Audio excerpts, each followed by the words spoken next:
story starts with Captain Pete Maverick Mitchell, a fearless Navy pilot who flies like he was born for it. He's been in the game for years, trained the best of the best, and earned a name for himself at Top Gun. Still, his habit of breaking rules and ignoring orders keeps him from moving up the ranks. The only reason he's still around is because of his old rival and friend, Admiral Tom Iceman Kazansky, who keeps saving his career every time things go south.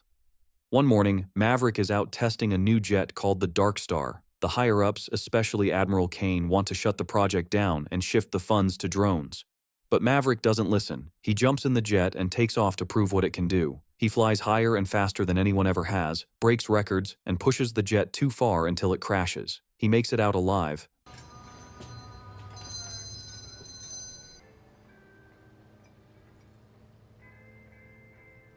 Meg, where am I? But once again ends up in trouble. That's when Iceman steps in and gives him one last shot, training a group of new Top Gun pilots for a risky mission. The mission is to destroy a uranium plant buried deep inside enemy territory. The route is surrounded by mountains, missiles, and enemy aircraft, making it nearly impossible to reach. Maverick isn't supposed to fly this time, just train the young pilots to pull it off. One of them is Lieutenant Bradley Rooster Bradshaw, the son of Maverick's old friend Goose, who died in an accident years ago while flying with him. Rooster still holds a grudge, blaming Maverick for his father's death and for blocking his way into flight school. Their tension makes things harder for everyone. Meanwhile, Maverick runs into his old love, Penny, who owns a bar. I'll come by tomorrow and bring in cash. I'm afraid. Rules are rules, Pete. And their connection slowly comes back. During training, he pushes the rookies hard, challenging them in dogfights and making them drop for push-ups when they lose. Over time, they begin to respect him, realizing he's not just a legend, he's still the best pilot around. Rooster still holds on to his anger, always tense whenever Maverick is around. He brings too much emotion into the cockpit, and it keeps getting in the way. Phoenix, his co-pilot, tells him to let the past go if he wants to do well. Later, Maverick gathers everyone to explain the mission. They have to fly just 100 feet above the ground through a tight canyon at high speed to stay off radar, then hit a small target in under 2.5 minutes before enemy missiles can lock on. One small mistake could cost their lives. You'll fly along this narrow canyon to your target. Radar-guided surface-to-air missiles defend the area. Time is your greatest enemy. At first, everyone thinks it's impossible, but Maverick keeps pushing them harder every day, showing that focus and courage matter more than fear. Slowly, the team starts to improve, and the mission begins to feel doable. During one trial, Maverick finishes a minute late and blames himself for it. Rooster ends up arguing with Hangman again, and when the instructor tells him to move on, he just gets more upset, warning Hangman to stop bringing up his father. Watching all this, Maverick realizes that before they can finish the mission, they need trust and teamwork. Still feeling troubled about his argument with Rooster, Maverick goes to visit Iceman. The old admiral is battling throat cancer and can barely talk, but he types on his computer to tell Maverick that Rooster's anger is holding the team back. Maverick admits he wants to help them move forward, and after that talk, the only reason I'm here is you. The Navy needs Maverick. The kid needs Maverick. he decides to bring everyone closer. He gives the pilots a break, and they spend the day playing football on the beach. It's the first time they relax and laugh together, finally feeling like a team. Even Rooster starts to warm up to Maverick. Later that night, Maverick visits Penny and tells her the truth. He never wanted to block Rooster's Navy application. He only did it because he promised Rooster's mother before she died that he'd keep her son from flying. Rooster never knew about that promise, which is why he's still angry with him.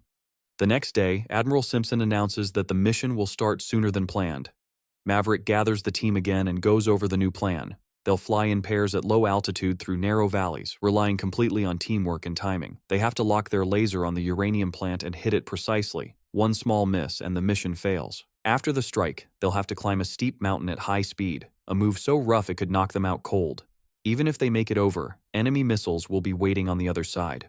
When Phoenix asks if success is even possible, Maverick tells them it all depends on who's flying. Sir, is this even achievable? Will come down to the pilot in the box. He splits them into 2 teams for practice runs, but it's still not working. No matter how many times they try, someone slips up. During one run, one of the pilots even blacks out mid-flight as his jet climbs over the ridge, showing just how tough this mission really is. Just when the jet was about to crash, the pilot snapped back to his senses and pulled up just in time. But then, out of nowhere, a bunch of birds slammed into the planes, setting Phoenix and her co-pilot's jet on fire. Before it blew apart, Phoenix and Guardian hit the eject button and shot out of the sky, barely making it. Right after that, Iceman lost his fight with cancer and passed away. That loss broke Maverick down deep inside. Not long after, Simpson kicked him out of both the Navy and the mission, taking charge himself. Maverick told Penny everything, and even though he was ready to quit, she told him to keep pushing and find another way to pull it off.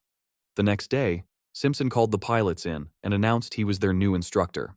He threw in new mission rules, but nobody liked them. While he was explaining, alarms went off. Someone was flying unauthorized. It was Maverick. He was doing the same impossible run the others couldn't finish, but on a shorter timer. Maverick to range control. Entering Point Alpha. Confirm green range. Target 2 minutes, 15 seconds. 2:15, that's impossible. Everyone watched in disbelief as he ripped through the valley with insane precision. He nailed the mission 16 seconds faster than the target time. The whole control room went nuts. Simpson couldn't even hide his shock. He reinstated Maverick right there, giving him back his spot as instructor and mission pilot. When the big day came, Maverick picked his crew carefully. Payback flew with Fanboy, Phoenix teamed up with Bob, and Maverick chose Rooster as his wingman. Every pilot strapped in, ready to die if they had to. From the control room, Simpson and the Navy command watched closely while Maverick led the charge through the valley. His voice stayed calm, steady, and sharp. Soon, radar picked up enemy missiles. The pilots knew this wasn't going to be easy. Maverick kept them focused as they flew deeper into the canyon. 2 enemy jets popped up on radar. Maverick pushed harder, and the Navy fired missiles that blew up the runway. But the enemy wasn't done. They launched more jets to protect their base. Rooster started losing it and fell behind, but Maverick kept talking him through it until he caught up. They flew through tight corners and wild paths until they finally reached the target zone. Maverick hit the first mark perfectly. Then Fanboy's laser glitched, but he managed to fix it just in time and fired. The blast wiped out the whole uranium plant. The control room exploded in cheers. But as they tried to pull out, enemy missiles locked on fast. Everyone dodged like crazy, but one locked on Rooster. Maverick didn't think twice. He swung in front and took the hit. His jet went down in flames. The room went dead silent. Shit! I'm out of flares! Rooster, evade, evade!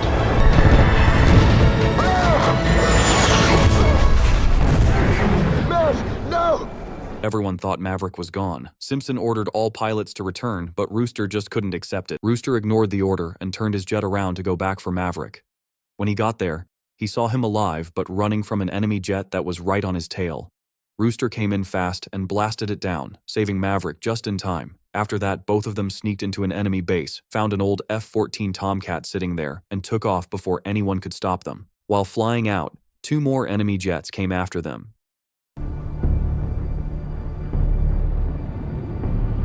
What's that signal? What's he saying? Wingman is moving into weapons envelope.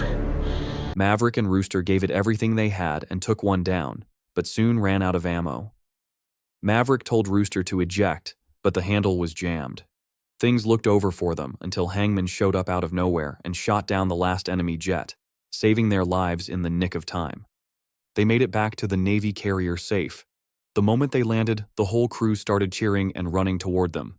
Everyone was celebrating. Rooster hugged Maverick tight, and all the bad blood between them was finally gone. Simpson and the officers watched from a distance, proud and smiling. The next day, Maverick and Rooster were fixing up Maverick's old P-51 Mustang together.